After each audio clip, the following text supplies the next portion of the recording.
Jambon dise quelque chose. Ça, ce n'est pas un reproche. Monsieur Jambon a le droit de ne pas vous répondre. Si c'est pas, on peut pas obliger des gens à répondre à un sujet. Enfin, en tout cas, moi, je n'ai pas le pouvoir de ça. Je reproche à Monsieur Jambon de euh, me indemniser, euh, euh, c'est-à-dire me rendre mes deux morceaux de météorite. Et Alors, mais, voilà. donc, c'est là où je ne comprends pas. Parce que vous me dites à nouveau, il doit vous rendre, enfin, parce que ça, vous l'avez écrit dans un message, Mhm. et tout à l'heure, vous m'avez dit que vous n'avez échangé avec Monsieur Jambon que par SMS ou téléphone. Et Donc, je lui demande vous de... n'avez pas transmis à Monsieur Jambon cette météorite. Alors, pourquoi vous demandez à ce qu'il vous la rende? Vous lui avez envoyé quelque chose ou vous ne lui avez pas envoyé? Je ne comprends pas bien ça. Je me suis fait étrangler dans la rue, volé par les mains. On m'a agressé, on m'a coupé la respiration pendant une dizaine de secondes dans la Qui rue. vous a fait ça? Qui vous a fait ça? Monsieur Jambon? Le garde de corps d'un député. Je voulais lui montrer D'accord, mais le problème, c'est que, excusez-moi de vous interrompre à nouveau, enfin, mais c'est parce que le député, si vous avez cette difficulté avec cette personne, moi, je n'y peux rien. Malheureusement, enfin, la seule chose que je pourrais vous conseiller, mais peut-être que c'est pas un très bon conseil parce que je ne suis pas du tout spécialiste du domaine, c'est aller voir un avocat pour essayer de savoir comment vous pouvez porter plainte et comment vous pouvez être aidé en justice. Et là, vraiment, dans la justice, par rapport à des gens qui vous ont, d'après vous, maltraité et étranglé, comme vous le dites, et ainsi de suite. Mais voilà, moi, ce qui m'intéresse, c'est Monsieur Jambon. Donc, est-ce que Monsieur Jambon vous a étranglé? Non, S'il vous a étranglé, le problème, c'est que ce n'est pas une question d'intégrité scientifique. voilà. C'est-à-dire, L'intégrité scientifique, c'est des publications. Donc, vous me dites que Monsieur Jambon, il doit vous rendre deux morceaux euh, d'une météorite. Donc, ça veut dire que cette météorite, elle vous appartient et Monsieur Jambon l'a eu à un moment donné.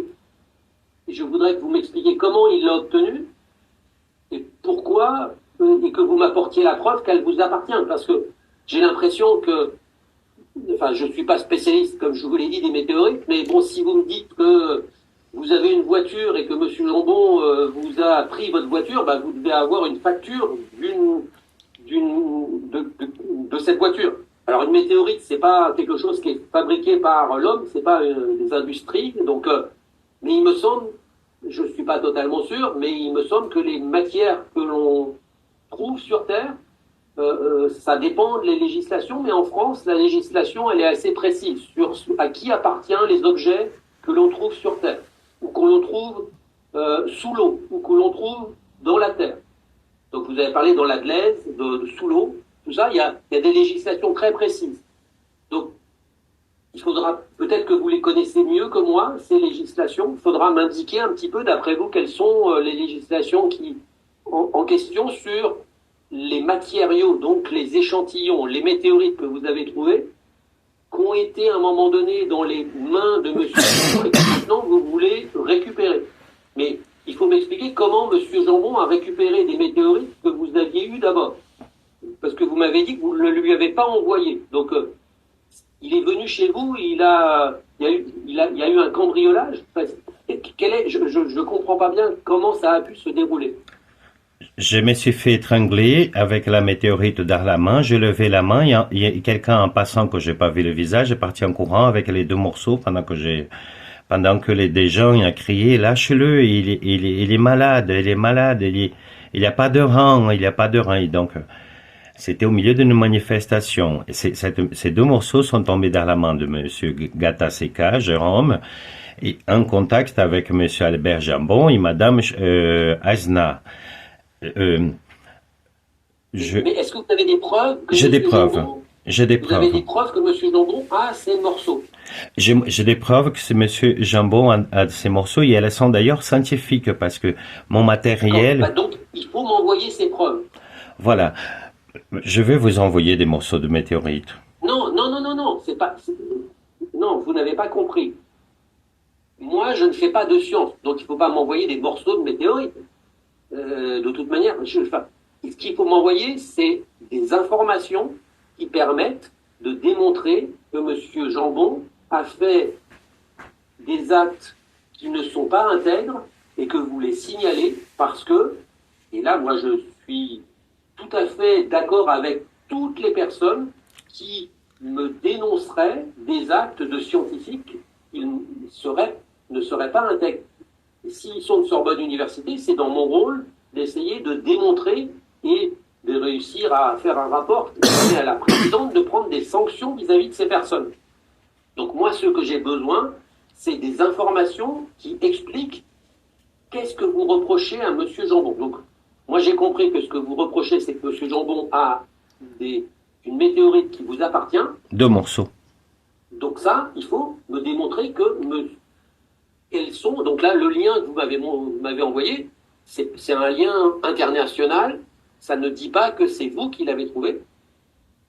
Ça, donc c'est pas une preuve du tout.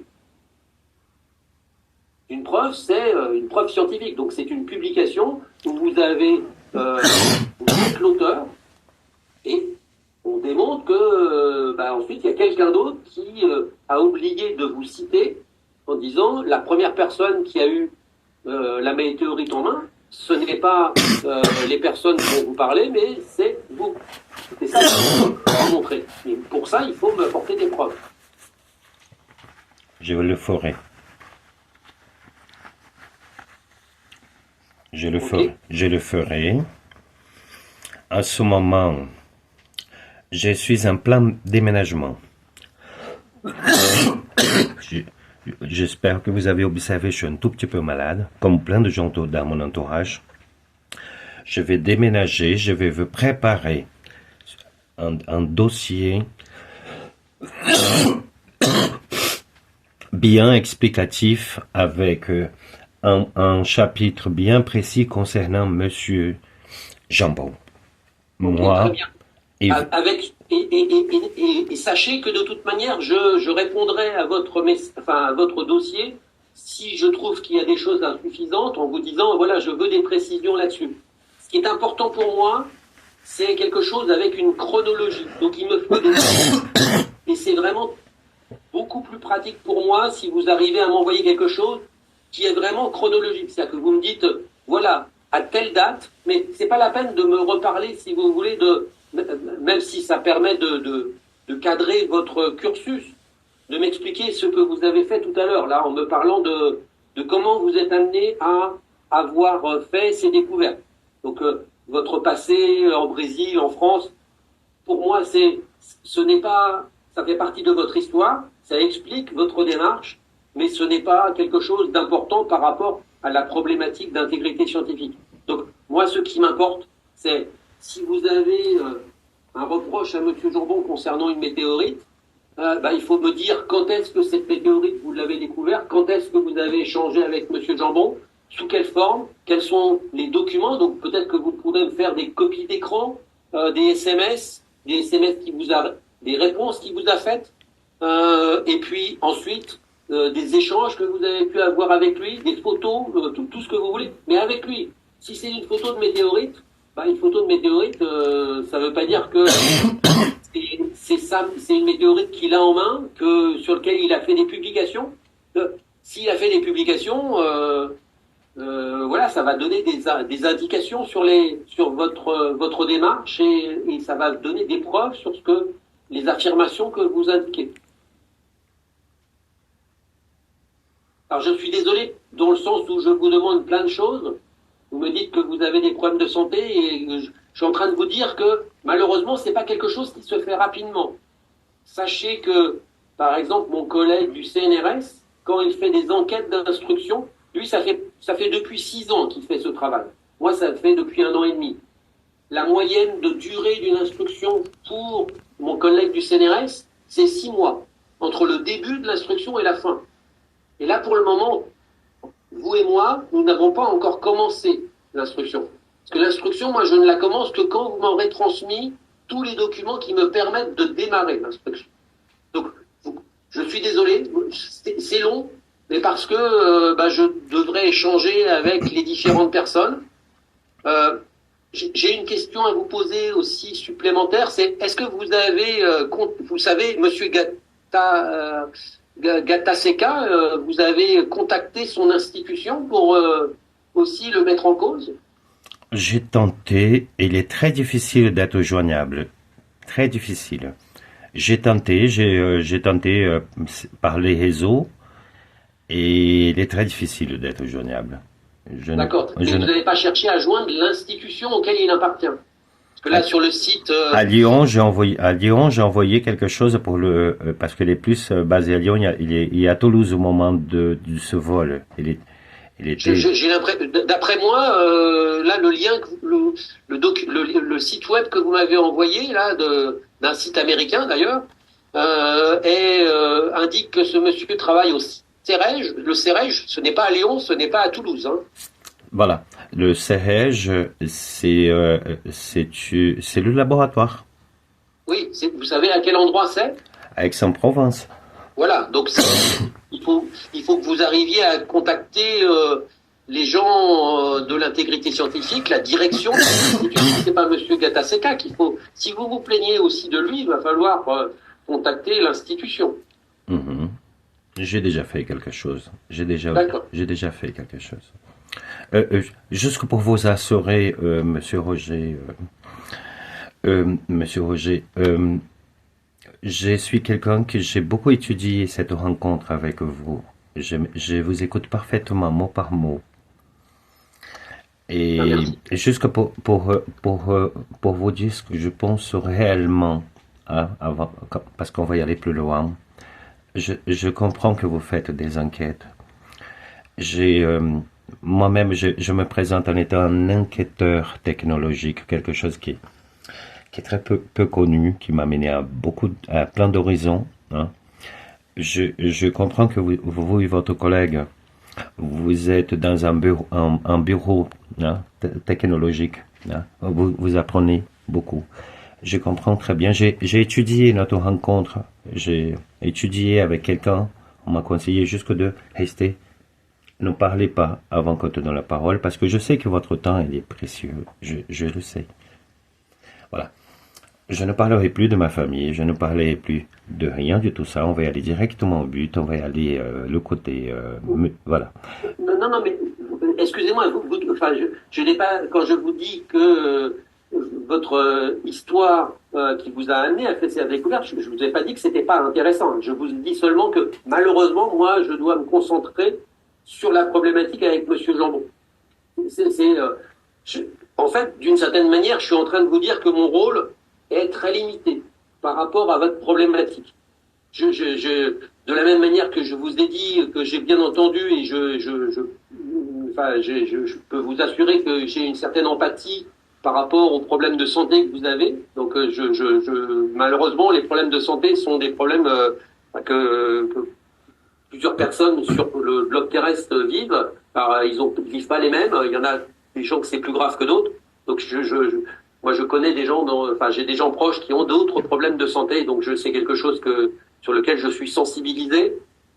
Donc, je veux pas du tout les nier. Hein. Je vous écoute et je vous assure je vous dis de l'empathie. L'empathie, c'est que je comprends les souffrances que vous pouvez. Je comprends.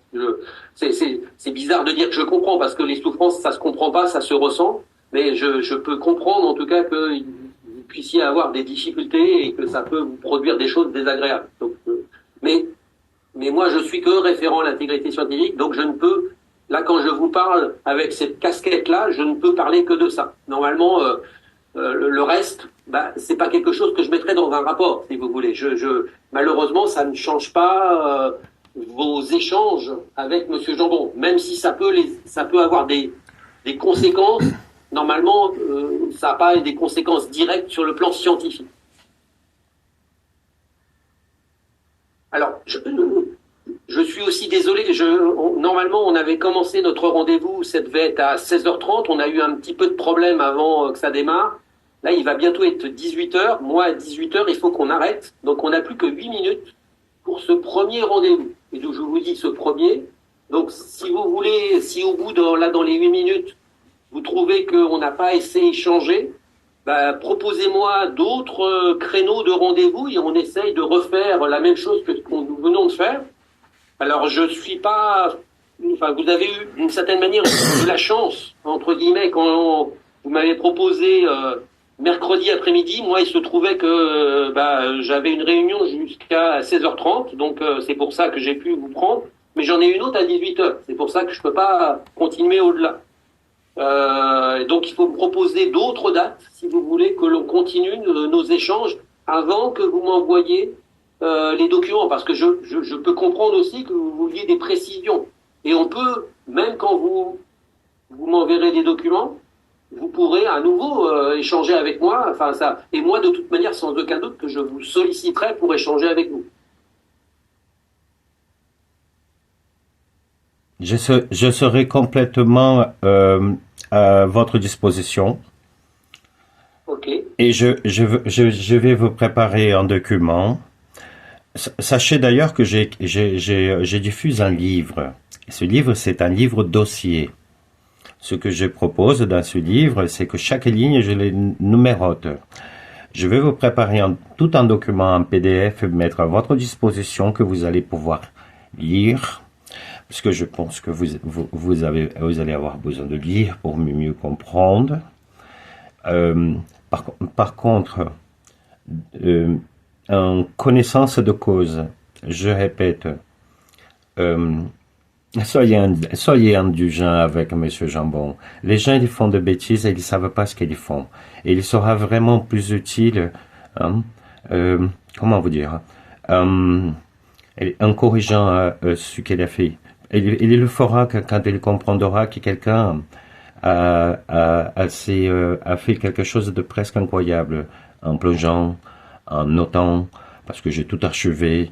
Et je ne pouvais pas au même temps, au moment où du vol, porter plainte parce que ici, à Toulouse, tout le monde me connaît, la police.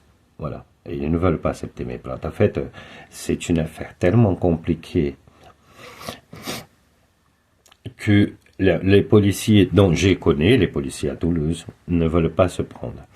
Et moi, je vais passer par le côté scientifique. Le côté scientifique, c'est que les, euh, les, euh, les analyses sur mes météorites, elles sont en train de se faire saboter depuis 2 ans.